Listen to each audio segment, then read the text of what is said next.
Princess Anne gave me my CBE. Well, it was sold for $8.5 billion. We brought the churn rate down in the first year from 40% to something like 22 or 23%. From that, 220,000 employees to what effectively was a small business that had great global reach. It then became the largest operator in the UK. Today, we're joined by Russ Shaw, CBE, who's had a remarkable career. From working odd jobs to pay for his Harvard education, to launching the mobile division at Skype, and becoming the Chief Marketing Officer for O2, which involved pulling the sponsorship for Arsenal Football Club. In 2013, Russ founded Tech London Advocates, which is one of the most influential tech networks in London, with over 10,000 members. It's a great episode, so let's get stuck in. But just before we do, let me introduce this week's sponsor of the Open VC podcast, Intercom.com. Intercom help founders by making your customer service 24/7. Through their use of innovative AI, you can answer 50% of your customer needs instantly. Intercom is offering 1 year free if you use the code OpenVC, all in caps, at the checkout using the link in the description below. And let's get back to the episode. It's an absolute pleasure to have you here on the Open VC podcast. Thank you for agreeing to come on. How are you doing today? I'm doing very well, thank you, and good to see you. I hear you're actually off to China and traveling far away tomorrow. What's Off got to China and Korea, doing events with our Tech China Advocates Group, formal launch of our Tech Korea Advocates Group. So a big trip over the next 8 days. Wow. Well, good luck with the trip and safe travels. But let me take you back to the beginning, all the way back before we get into the successes that you've had. Your childhood. So your parents were entrepreneurs. They owned a furniture business, which had good years and bad years. And I imagine the sector is very dependent on the state of the economy more than maybe the success of the individual in that space. But what did you observe or learn as a child having both parents be entrepreneurs that has made you maybe a better founder today? Yeah, it's a good question. I didn't see my parents a lot because they were consumed by the business. And to your point, they went through some good times. They went through some very difficult times. My later years growing up were in Phoenix, Arizona. I was born in New York, but my parents moved there when I was young, and they built a business from scratch in Phoenix. And I think what worked for them is that the business environment in Phoenix, it was a high growth economy. It's a Sunbelt state. And the furniture that they specialized in was targeted towards the types of homes that were being built in the greater Phoenix area. So more years were good, fewer years were not so good, but overall they did well. But my dad worked 7 days a week. My mom worked 5 days a week. They put in a lot of hours. It was stressful. Sometimes it was hard for them to fully escape from the business because it was all consuming. They grew the business to, they had 7 retail chains, stores, 5 in Phoenix and 2 in Tucson in southern Arizona. So it was a big commitment for them. In the end, they did very well. They eventually sold the business, and in the end, it was lucrative for them, but it came with a price. And I definitely observed that. And, I think in my earlier years, I actually, in watching that, had no desire to become an entrepreneur and to set up my own business because I saw how challenging it absolutely was. Now, I broke that later on in my life, but those early years, that certainly had an impact. Wow. Well, you definitely didn't shy away from hard work because I've got it down here that you were working every evening for the last 2 years of high school for a cleaning company, doing backbreaking work to pay your own way for college education. So you definitely inherited grit and hard work from your parents there. Yeah, and not afraid to do those things. Actually, it was many Americans in their high school years do take on jobs after school or on weekends because the cost of a university education in America is it's off the scale. It was then, it is now. I had to borrow a lot of money and go into debt to go to university, but I did work to try and save up money to do that. And I worked for a cleaning company called Today's Maid, and I was, I think, employee number 10 when I joined. And actually, the money was really very good. But I'd literally finish my classes at high school at around 2:30 or 3 in the afternoon. Like many Americans in high school, I did have a car because there's no mass transit. So I had my cleaning materials in the car, and every day I was given a different assignment. Some of my customers were lovely. Some of them were just absolutely abysmal. But it was also interesting for me because not only did I watch my parents run their business, but the woman who ran the company did a phenomenal job growing the business. It actually grew to 50 employees. She was named Phoenix Businesswoman of the Year. And really did great work and actually brought me in to also do some training to manage the inventory. So I think she saw that, I was a bit of a bright bunny and she wanted to use my other skills and talents. However, what I also saw firsthand is that do not let success go to your head. She got in with the wrong crowd. She started doing drugs. She let fame go to her head. And literally, when I finished working the summer right before I went to university, my last paycheck bounced because she couldn't make payroll. And she disappeared. And I tried to track her down more because she was in some respects an interesting role model for me. She was divorced. She had 2 kids that she was raising, and she was becoming a successful entrepreneur. But the lesson for me was don't get distracted. Don't let your success and fame and fortune trip you up. Stay clean from drugs. It's the downfall of many, and it was the downfall of her. And she made some very, very poor decisions in those final few months. And I was there watching it firsthand thinking, this is not going to end well. And it didn't. I mean, that's a hell of an education before you've even got to college. My high school, my sophomore year in high school, my English teachers always said, we all have one book in us. And I wish I would have kept a journal or a diary of my experiences working for Today's Made, because as an impressionable 16, 17, 18-year-old, the things that happened to me, as you can just imagine, going into people's homes, going into people's offices, watching this, I wish I would have kept a diary because that would have been my one. I'll keep my eyes peeled for the next Netflix series when you become a screenwriter. Okay, well, it starts to make sense now because you actually went to Harvard Business School pretty early, like after only 2 years UI, is that correct? So no, I went to Washington University in St. Louis. That's where I did my undergraduate degree, 4 years there. During my last year, we call it WashU. At WashU, I applied to MBA programs and I received an acceptance from Harvard, but they came back and said, look, we're going to hold a place for you 2 years hence. Go get some work experience and come join our class, the class in 2 years, which is what I did. So I moved after St. Louis, I moved to Los Angeles.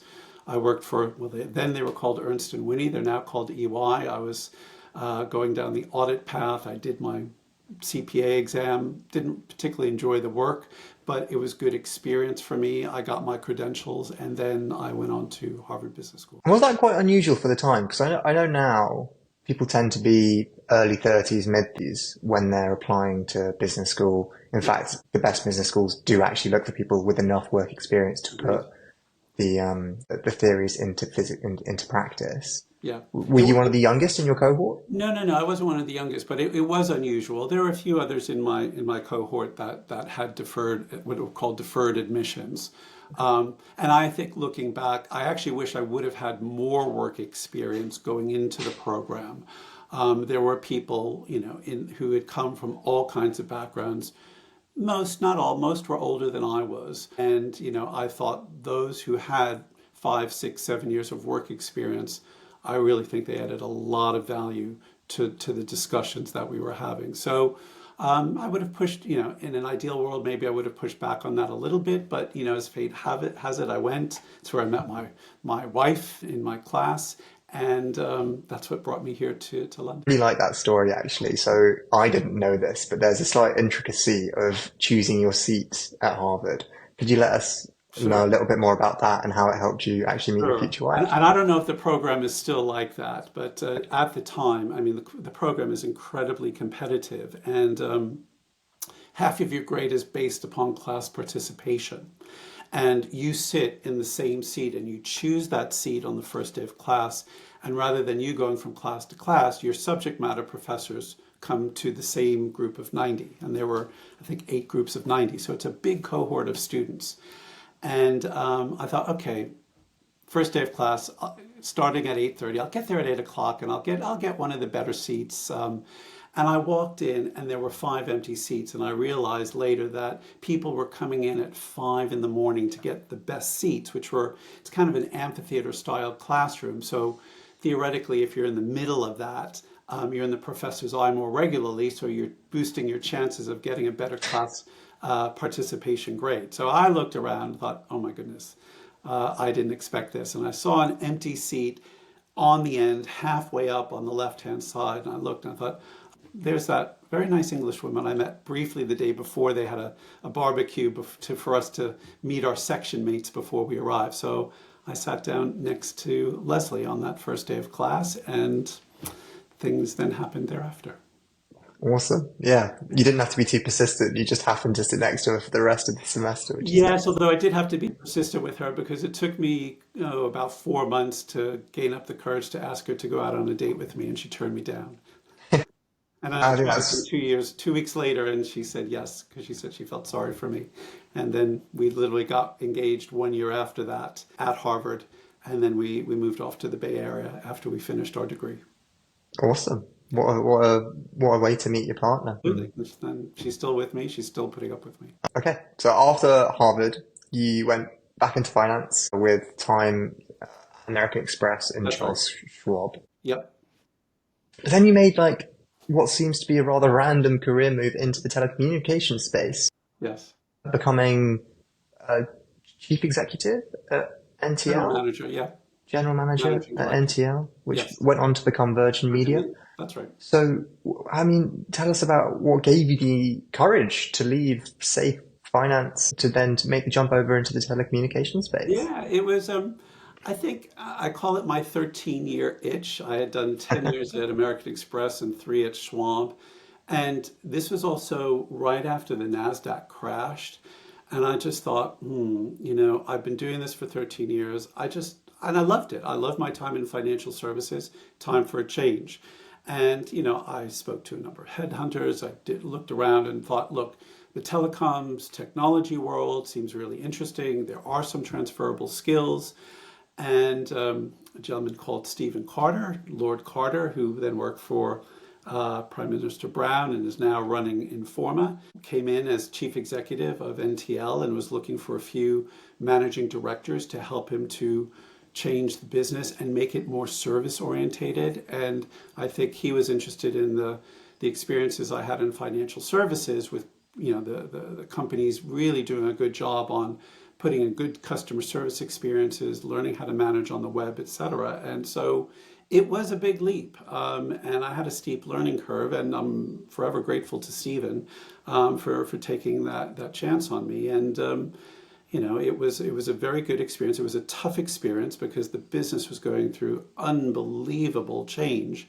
And I was also making a leap to running a whole P&L within NTL. I had a call center to manage. I had a network field ops to manage, salespeople, marketing people, HR people. I think my team at the time was something like 14 or 1500 people. So it was a big job to move into. And I learned an awful lot. And that kind of catapulted me into the telecoms and then eventually the technology world. Wow. Okay. There's a lot to unpick. In terms of managing that change, you've made a few career leaps in the past. What do Yeah. you think has made you more successful at adapting to those situations than perhaps others? And what advice would you give to someone who might feel like they've stepped into something that's maybe a bit overwhelming to begin with? Yes.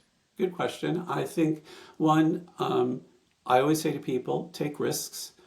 Don't be complacent. If things are feeling too comfortable, then look around you and see what else might be out there.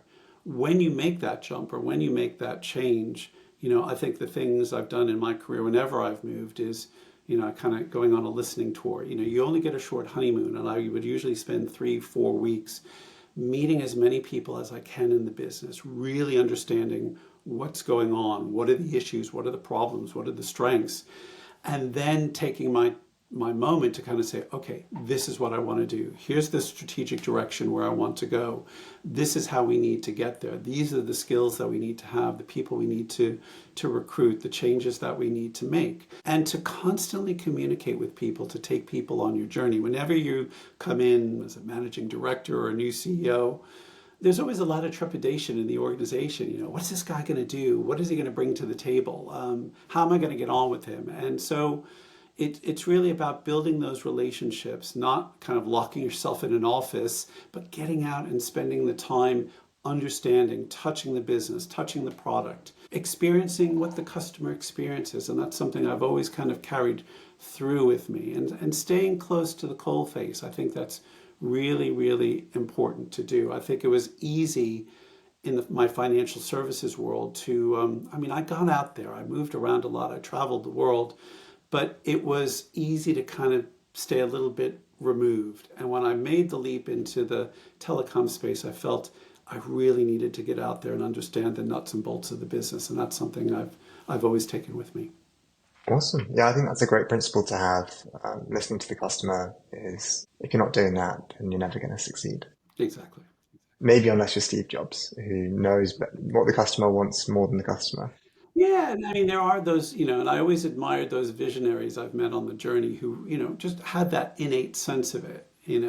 Obviously, you've got somebody like Steve Jobs, or, we've recently lost Mike Lynch, and notwithstanding the issues around autonomy, I felt he was just one of those truly unique tech visionaries who understood technology, understood where the world was going, and built businesses to address those needs. Some of us don't necessarily have those in-depth visionary skills, but you have to compensate for that. You have to, talk to your customers, really understand the nuts and bolts of the product. How does it work? What's flawed with it? How do you change it to meet customer demand? I am not in principle one of those people that kind of says, build it and they will come. And I've met a lot of techies and entrepreneurs and engineers in my career who have that philosophy, but I also think customer insight is a critical part. And maybe it's because I'm a marketeer at heart, but having customer insight as you're building your product or service from day one is really, really critical, and staying close to the customer to know what it is that they're looking for and how they are evolving so that your product or service can evolve with them is critical. More. And sticking with the theme of technology, we're moving from NTL and the telecommunications space. You found yourself being brought in to a tech startup in the mobile messaging space Yes. called Mobileway. They'd Yes. raised a bit of money, you got brought in, and it was eventually acquired in a successful acquisition. Yep. How did that opportunity come about? Well, grateful to the venture capital investors in Mobileway who recruited me to do that. They were largely Brits, but based in Silicon Valley on Sand Hill Road. So it was also an opportunity for me to get exposure to the whole Silicon Valley ecosystem. But again, I think they liked my background in terms of working in telecoms, working in financial services. And I came in as a later stage CEO to a business that had a lot of promise and potential, and the founders were exceptional, but it was struggling. It was losing money. It was not growing. I came in after the Series C round, which was a down round. And so there was a bit of gloom and doom in the organization.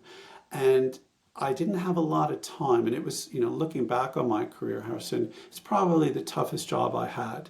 I worked 24/7. It was a global business. I was based here in London. The founders and the operations were in Paris. Our investors were in Silicon Valley. But we operated in 14 countries around the world. The revenues were doing well, but I needed to beef up the sales function. We needed to at least get to EBITDA break even. And that required some change and some pain. We moved the operating hub from Paris to Singapore, which was just a real challenge. And I learned then that in certain places around the world, like France, great to start a business there, but very difficult to shut it down. And that was very costly for us to do that. I needed to then raise a Series D round, which was an up round, and the valuation moved from something like 20 million to 90 million, which was fantastic.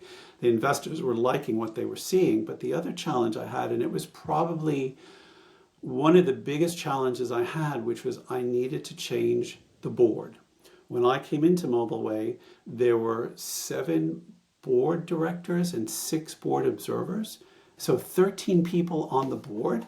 So I'd come into these board meetings and it was like the United Nations. And, this is a company that was generating 30 or 40 million in revenue, but didn't need that. So my lead investors, in their wonderful wisdom, they said, look, we're going to keep financing this. We're going to invest. We want it to be an up round, but you need to change the composition of the board. So I had to get rid of all the board observers. I had to take out a couple of board directors, and I hope I never have to do that again. Hoped I never have to do that again in my career, because it was painful. But we did it. We closed the round, and then we merged the business with a U.S. business. That the CEO from that business then became the company CEO, because I didn't want to go back to the U.S. And but I was left with my equity in the company. So I was then cheering from the sidelines and kind of said from the sidelines, please don't screw this up. This is a good company now, and credit to the management team. The company got acquired. I had a great exit. All of the employees did well because they all had options. The acquisition price was above something called liquidity preferences. So everybody did well from that. And I had moved into O2 at the time as their chief marketing officer. But that was my first good exit in my career. It was a lot of hours, a lot of travel. I didn't see my family for an entire year, so I am very sympathetic to the challenges that entrepreneurs need to go through. It was a good experience, and it was a lucrative exit. What a journey. It was a journey. Yeah, it was extremely difficult. I understand that. But in terms of maybe some of the favorite memories or highlights of your time at Mobileway, are there one or two days that were amazing and have stuck in your mind as being good days? Yeah, I think when we won new business, those were always exciting. We had good contracts in Germany and in the UK and in places in Southeast Asia. We were growing our business in the US. We entered the Chinese market, which was tricky to do. But, I'd say looking at those bits and pieces, that was really exciting. And for me, it reinforced how much I loved running a business. The governance, as I'd mentioned, was challenging and sometimes painful, but the actual nuts and bolts day to day of running a business and motivating people and building up a team, that's what I really enjoyed. And that has certainly continued through my career. I always enjoyed running teams of people, getting them focused on where we're trying to go. And that to me was a real. Awesome. Thank you. In terms of managing out board members and board observers that were not necessarily being helpful or contributing positively to the flexibility of the organization and your ability to make decisions, what kind of techniques did you employ to gently nudge these people out the way, or did it require a hammer? Yeah, and I also had an experience later in my career. I was on the board of a public company and I was the chair of the nominations committee, and we needed to switch out our chairman. And that was also very, very difficult because he didn't want to go. And so actually, thankfully, I had a bit of the experience from Mobileway to deal with that. But in both of those instances, you have to prepare yourself. It's not a pleasant experience because you're also dealing with people, rightfully so, have big egos, and they have a passion for the business, and sometimes they're invested in that business. So it was a lot of listening. Sometimes it was holding my phone away from my ear for an hour while somebody screamed at me. But I think it was getting people to understand the bigger picture. If you do this, we can do this, and then do this, and you will benefit from that because you have a stake in the company. So I had to keep coming back to that. Same with changing out the chairman of the company. You need to go because you're not the right leader for the business. We've got somebody else to step in to take the company to the next phase. And I've had those discussions in my career where people have said, look, you're probably not the right person for where we want to go. Fine, great. That happens all the time. You need the right leader at the right moment with the right strategy and vision. Accept it. But sometimes people don't want to go. And they will put up a fight and they will put up a fuss, and you just have to keep your eye on the bigger picture. Make sure you've got others around you who are on board with that. So in the case of Mobileway, the other investors who were staying on the board were all fully aligned on that. They were the ones who wanted it to happen. In the case of this public company board, all of the other board directors and the CEO wanted that change to happen. And so I knew that I had everybody's backing, and I spent a lot of time communicating with them. So lessons learned: be focused, be willing, be ready to get an earful and a lot of yelling and screaming, but be focused on the bigger picture and know that what you're doing is right for the future of the business. It's a tough message to deliver because the person probably requires a lot of self-awareness over Yes. what their strengths are, and that Yes. might not align with how others perceive them. So explain to them that they're maybe not who they think they are, and that Correct. it could be, having allowing the company to grow without them could be a better future. Yes. It's something that's going to be hard for them and maybe take a bit of time for them to actually process, understand, and come on board with, Yes. rather than expecting them to admit it straight away or be hit with a coup where they might get quite defensive. So I think over communicating and having the patience to allow that person to turn that around in their mind sounds like a great strategy and one that was proven to be successful for you. Yeah. Thankfully, in both instances, it worked. What was Mobileway? If you could summarize the product for people that It might was not it know. was a mobile messaging aggregation platform. Mhm. So, going back to times when, you'd have Britain's Got Talent and people could use SMS, these platforms were designed to handle a lot of volume, mobile ticketing, mobile messaging, those types of platforms. And, 20 years ago, companies needed platforms to do and handle a lot of significant volume of traffic. And, we got paid on a per message basis. And you could take, companies didn't have to build their own platforms that would suddenly spike and they couldn't handle it. That's what we would do with our platform. For the product at the time, it worked really well. Wow. I imagine there was a lot of technical difficulties, and when things go wrong, they go Oh, wrong yes. quickly and on a big scale. Oh, yes.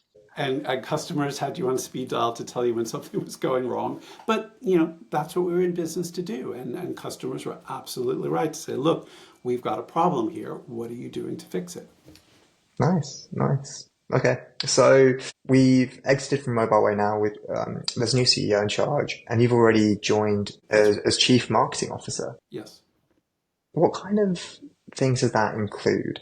Yeah. Everything. It included customer acquisition, customer retention, product development, brand, sponsorship. And at O2, and part of the appeal in going to O2 was the CMO was responsible for the P&L of the company. So the company, and credit to my predecessors there, they really focused the company to make it a marketing driven organization. So I had a big P&L to manage for O2, and that was part of the appeal.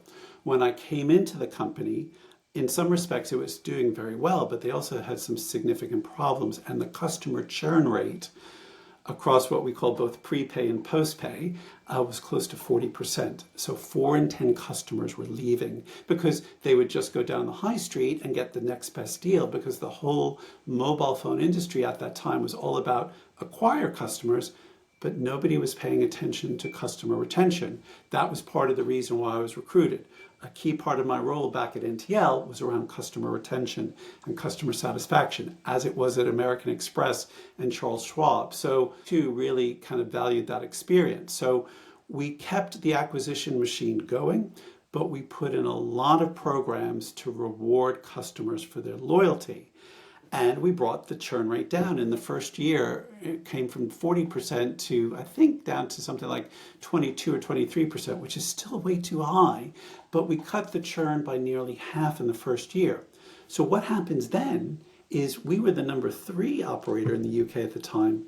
We then became the largest operator in the UK because suddenly we had this plethora of customers who weren't leaving us anymore. And then obviously the other providers, mobile providers, were then replicating the strategy, but we had a first mover advantage there. And then we took the whole customer retention thinking and we tried to build it into not only our brand positioning, but our sponsorship positioning. So we stepped back from being a sponsor of Arsenal at the time. And well, 2 years before the doors opened, we signed the deal, and my name was on the contract, and it was a painful process to be the anchor sponsor for the O2, which had been called the Millennium Dome, which had such a terrible legacy. But when we took that on, it was a very long contract, but it was less than the Arsenal contract, which was a plus. But we took the whole sponsorship and focused it on customer retention. And that's where things like priority ticketing for O2 customers came from. It was that whole relationship of having a great experience. We wanted to target customers who were interested in music and to reward them for being an O2 customer. And, it was a painful discussion internally, and understandably so, because the Dome had such a terrible reputation. But I look back on that as, I try as part of my career to look at what was my legacy from each one of those acts. And I think doing that deal and making that work and building the whole focus on customer retention was my legacy there. So I was born in 99 and I've only ever known it as the O2 Arena. Well, the funny thing was, I mean, the nervousness internally was, we signed the deal in 2005, the doors opened in 2007, and there was kind of this sense of, would it take a few years to get the Dome out of everybody's terminology? And you know what? It probably took 3 months, because the Dome was such a hated expression for people, because it was such a poor experience that people immediately embraced the O2. And then subsequent to that, you have O2 venues up and down the country. There's an O2 in Dublin. There's one in Munich. So O2 really kind of took that brand and that experience with music and events and really built it. But that was the start of it. So I wasn't really aware of this bad legacy, but calling it the Millennium Dome doesn't sound very creative. There's no sponsorship there. Well, if you Google 2000 and the Millennium Dome and what had happened when that opened on New Year's Eve, 1999, and the experience that people had standing in the rain, waiting to get in, and then the content that was inside the Dome, I went to it, took our kids there. It wasn't great. And it was a lot of money spent. Now, the structure itself was amazing, but the content inside was dreadful. So eventually, a few years later, AEG, Anschutz Entertainment Group, took over the operations and the running of the Dome, but they wanted a key sponsor to work with them to make it a branded experience. And so that they reached out to O2 to do that. Okay. Okay, so you were more involved in the sponsorship side of things rather than the turnaround of the venue and Oh, yes. making it a better I think if you experience. talk to AEG, having O2, we worked very closely with them by their side to make that experience change was an integral part of it. And we spent a lot of time, and AEG were terrific. And they just did a great job, but they really wanted us in there every step of the way in terms of the design. If you go in there, the color schemes today, it's all very much O2-like. So that came from that experience. Yeah, and you had to believe in them. They were clearly on a bad trajectory. There was a plan, but the plan had to be executed on. You're leaving probably quite a safe sponsorship contract in the terms of a Premier League football club, very well established, consistent results with Arsenal. There probably would have been some fans in the Well, I'll company, never so it forget probably wouldn't have been, time. would have been. I think I was a few months into the job, and the group CEO at the time, a gentleman called Peter Erskine, who built a wonderful career in the telecom space, who was one of the people who hired me to come in. I remember going into his office and just was kind of looking at me through his glasses, kind of on his nose, saying, we were really delighted to have you here. You're doing a great job. You're making such big changes, but do you really want to sponsor the Millennium Dome? And, it's just one of those moments where you kind of say, yeah, and here's why. And here's why, it is a leap of faith, but, this is what we think is the right thing for us. And it took a little while and it took a lot of convincing and persuading of Peter and the board of directors for the company, but we got there. You said it was it was a tricky negotiation. Is that because you're up against other rival bidders or because of the demands of the contract? The trickier bit of it was the internal dynamics, because even though the value of the sponsorship was not enormous, because of the tenure of the deal, it had to get sign off, not just only from Peter as group CEO, but it had to go to the company's board of directors.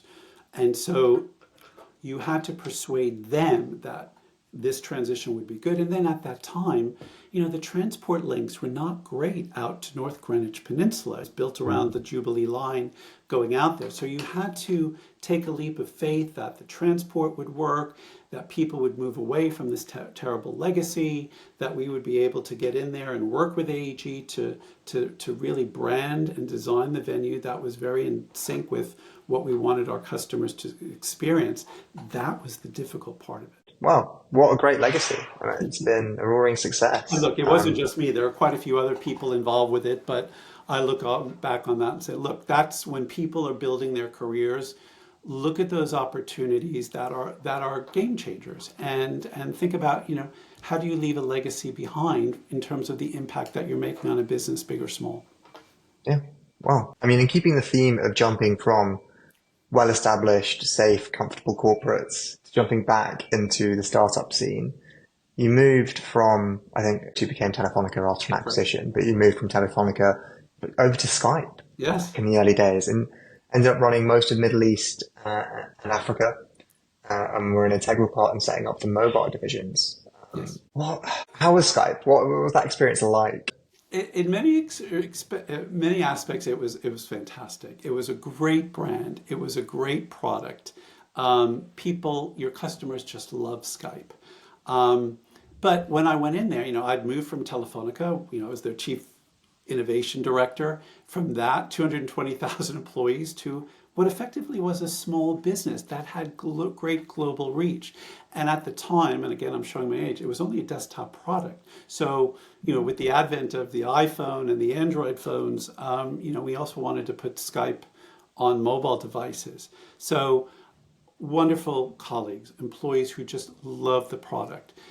One of the challenges was, again, it comes back to this notion of corporate governance. When I went into Skype, I was there for the last kind of 2.5, 3 years of it as an independent company. It had been owned by eBay, but then eBay sold 70% of the company to a private equity consortium. And actually, the original founders of the business, Nicholas and Giannis, came back in during that round. But during that time, I had 4 CEOs as bosses. And so it was a bit of a revolving door. And then towards the end of my time there, we were going down an IPO path. And then Microsoft came in and said, no, we want to buy Skype. And again, I think we all worked really hard to build up the business, to grow the revenue side of the business. I look back and think about, putting Skype on mobile. After I left, most of the Skype transactions were on mobile devices.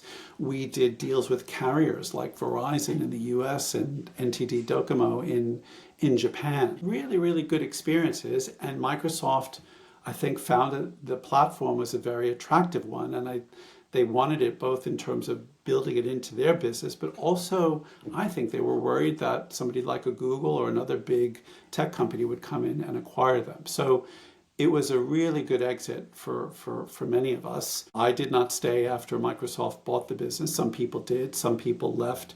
It was the third exit in my career, Telefonica buying O2, Mobileway being acquired, and now Skype being acquired by Microsoft. It was like, well, somebody up there really likes me. Thank you very much. But that was kind of the end of my kind of corporate full-time career because I didn't have to do that anymore. Makes a lot of sense. Fortunate timing, but also you're building such value into these things that you make your own luck to some degree. Well, it sold for $8.5 billion.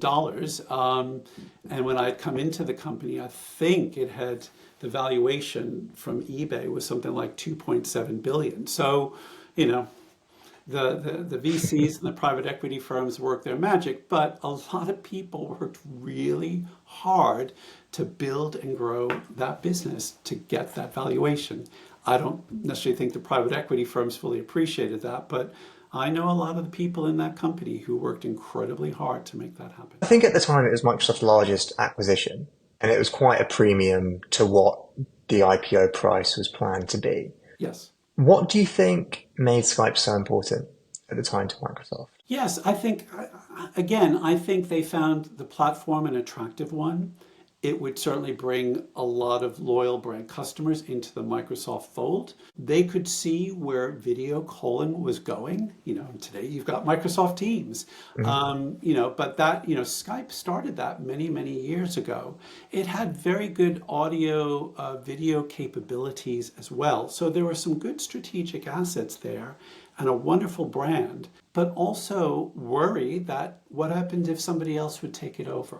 What would happen to Skype? How could that be used against Microsoft? So it was both an offensive and defensive play at the time. And I remember when Steve Ballmer came in and spoke to all of us, and I remember him saying, because people were saying, well, Microsoft's acquired a lot of companies, but they've screwed them up. And I remember him saying, we're not going to screw up Skype.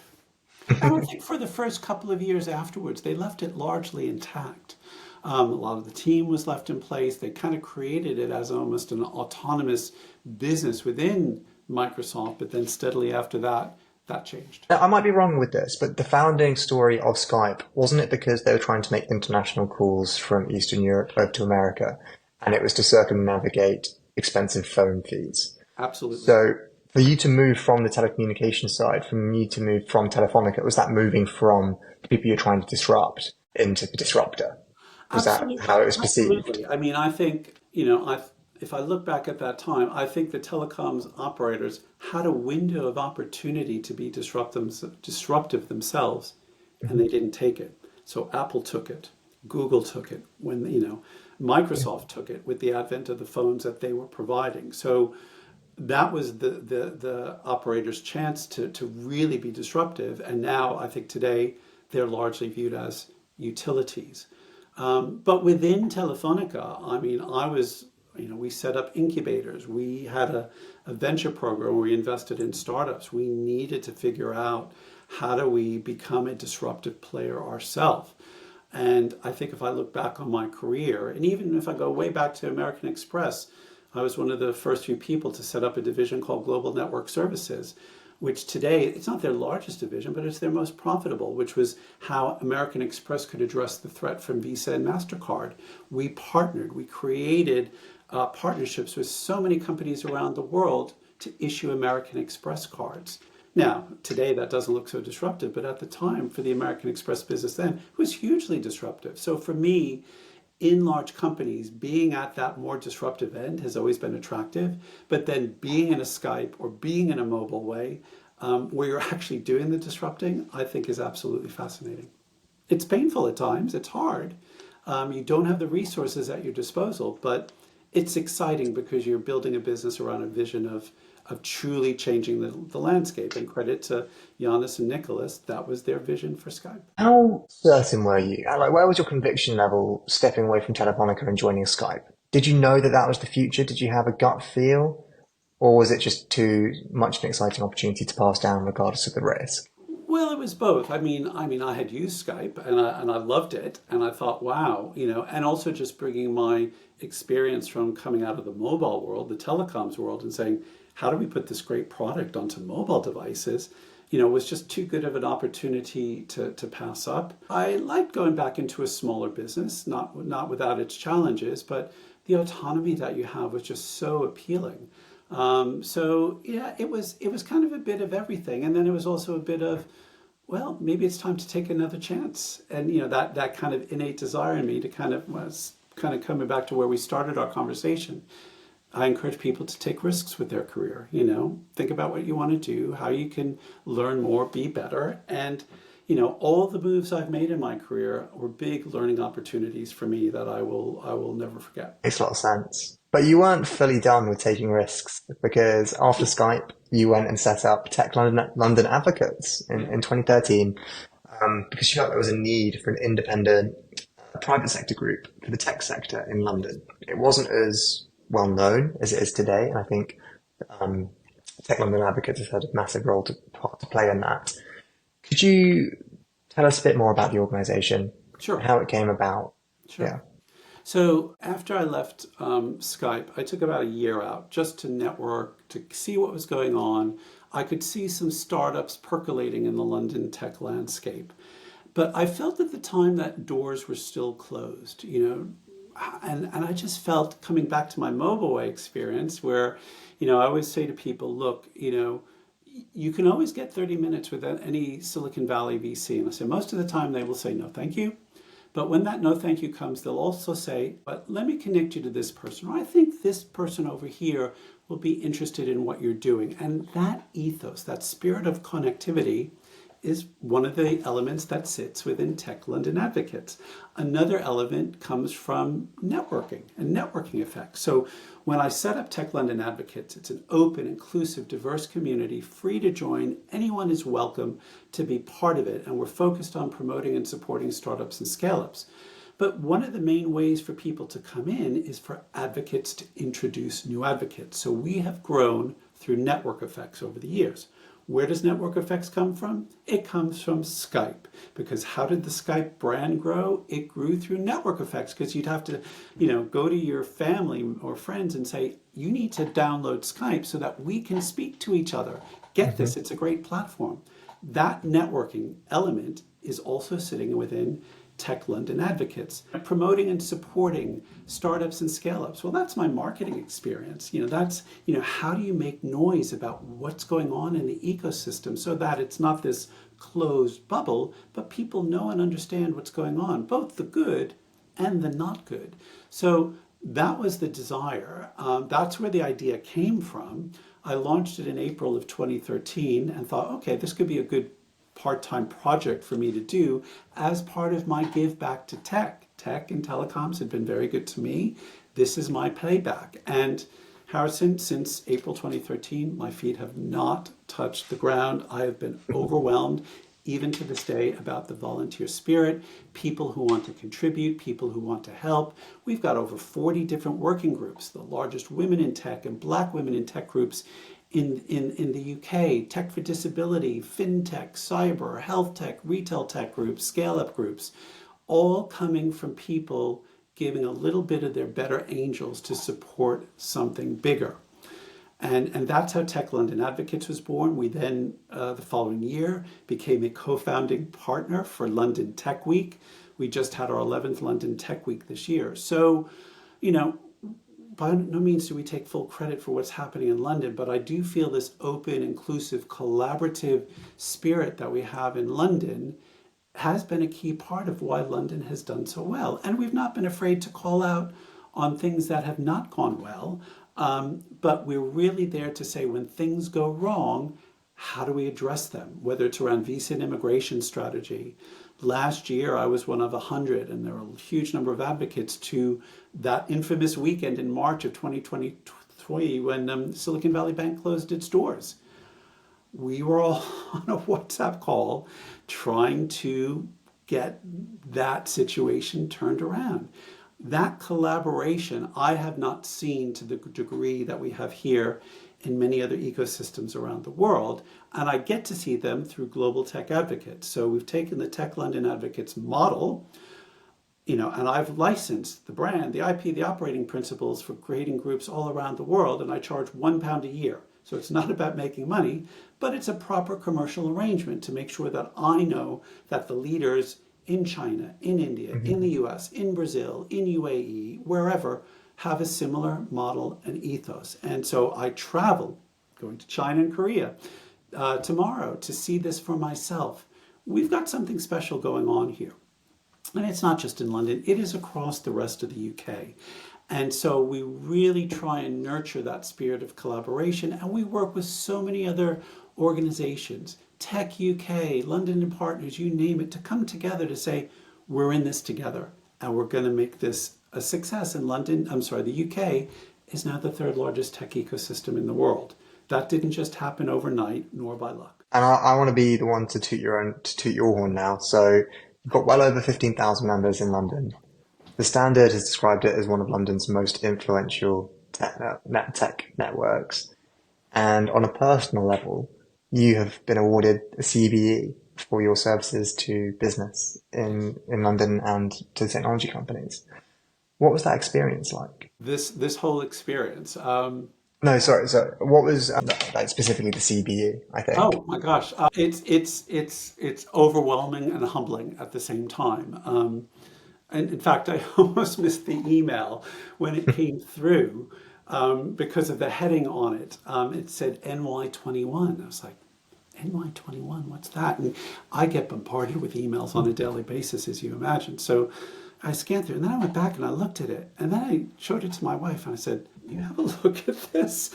And so it was when it came through, it was quite something. And then when it was announced, so many people, people I've known for 20 years, 30 years, and another woman, Jacqueline de Rojas, who I will always love, who used to be president of Tech UK, who's also CBE.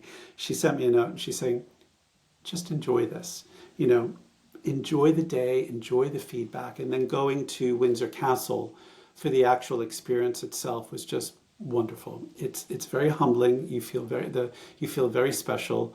Princess Anne gave me my CBE, and it's also incredibly motivating. And I felt after that, I'm not done. I want to keep going.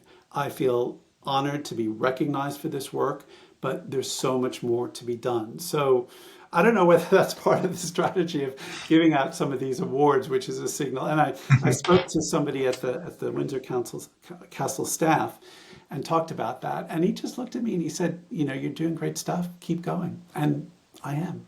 So and that was a few years ago. So I continue. I talk about being on a journey with this, and that our journey continues. And that it's been a real motivator for me to keep going, because people have respected what I do, and that recognition, I feel like I need to keep paying back on that. It must be an incredible moment, and you put in all those years of sacrifice and hard work, not expecting or to try and get the award, but it's a pretty special award to receive. So it's nice to get that recognition, I imagine. It is. It's a lovely thing to do. And I also haven't fully appreciated then, but I do now, how much that is also recognized around the world. Wherever I go in the world, some people in the US are familiar with it. Whenever I go to China or India, or even in Brazil, I was there a few months ago to launch a new group. People just, respond to that incredibly, and they want to talk about it. So it does help enormously. So, and it opens a few extra doors, which is critical for what I need to do to keep growing and building this global community, but anchored in the UK. So speaking of that new motivation that you have and almost trying to pay back that recognition, what are your goals for the future of the global group, the London group? Sure. I think there are three broad areas that we focus on. I mean, first and foremost, I keep building out the global network. We are about to reach 40 groups. We're adding a sixth in China when I'm there. We're adding a group in Chile. Later this year, we're adding a group in Saudi. So we're steadily growing the number of groups, and we're interconnecting all of those groups. So the global network now has 40,000, we estimate conservatively. We want to keep growing and building that. But within that, there are three broad themes that we want to keep driving on. One is around emerging technologies and making them accessible to the broader marketplace, whether it's around AI, blockchain and Web3, quantum. We're about to set up a semiconductor group. That's one piece of it. The second piece of it is around net zero and sustainability. How do we put the spotlight on great startups and scale-ups doing fabulous work in this space? We have a Tech for Net Zero resource hub. I often chuckle a bit and pinch myself that we are an associated organization for the band Coldplay, one of 12, because they love the work that we do on net zero. And so if you go to their concerts, they show a 2-minute video at the start, and Global Tech Advocates flashes up there. They're very happy with the work that we do. So, and then the third aspect is around talent, skills, and diversity. And I think that's one of the biggest things that we're going to drive forward on. How do we keep the DE&I agenda full steam ahead? Tech is still woefully underrepresented by women, by people of color, by people with disabilities, and we've got to drive that change, coupled with how do we equip the British workforce with the skills needed for the future, the digital skills, the AI skills, the green skills. And so that is something that we are really focusing on, and getting behind initiatives like Future.now, and they want to do the Great Digital Catch-up with this new government. How do we amplify those messages? How do we really make sure that people, wherever they are properly equipped to deal with this future of digital AI. Yeah, so there's, a fair bit to be getting on with for the moment. If I could leave you with one question. Yes. If you were Prime Minister today, what one policy would you change and why? It's a good one. I think actually that builds on the last point I made. I think if we had a policy or a law where everyone in the country, regardless of age, background, etc., can get access to digital skills, AI skills training or retraining, where if they need to step out of the workforce for 3 months, for 6 months, for a year, get compensated for that whilst they get the proper skills training. That would be critical. And I also don't think the government needs to fund all of that. I think the private sector has a huge responsibility to step up and contribute to that. But I think if we had an initiative that says to anyone, wherever they are, you can get access to digital skills training, whether you want to be a coder, a programmer, a data scientist, a project manager for a digital startup, doesn't matter. You can get those skills. That is something that I think we need to mandate across the UK, because that will future-proof our position as a world-leading technology ecosystem. Answer. I'm just going to leave us with this. Tech London Advocates group link will be in the description. What would you say to anyone thinking about joining those membership groups? Yes, reach out to us. If you've heard this podcast, just reach out to me on LinkedIn. All I need is your email, and then I will send you a welcome email that same day or the next day.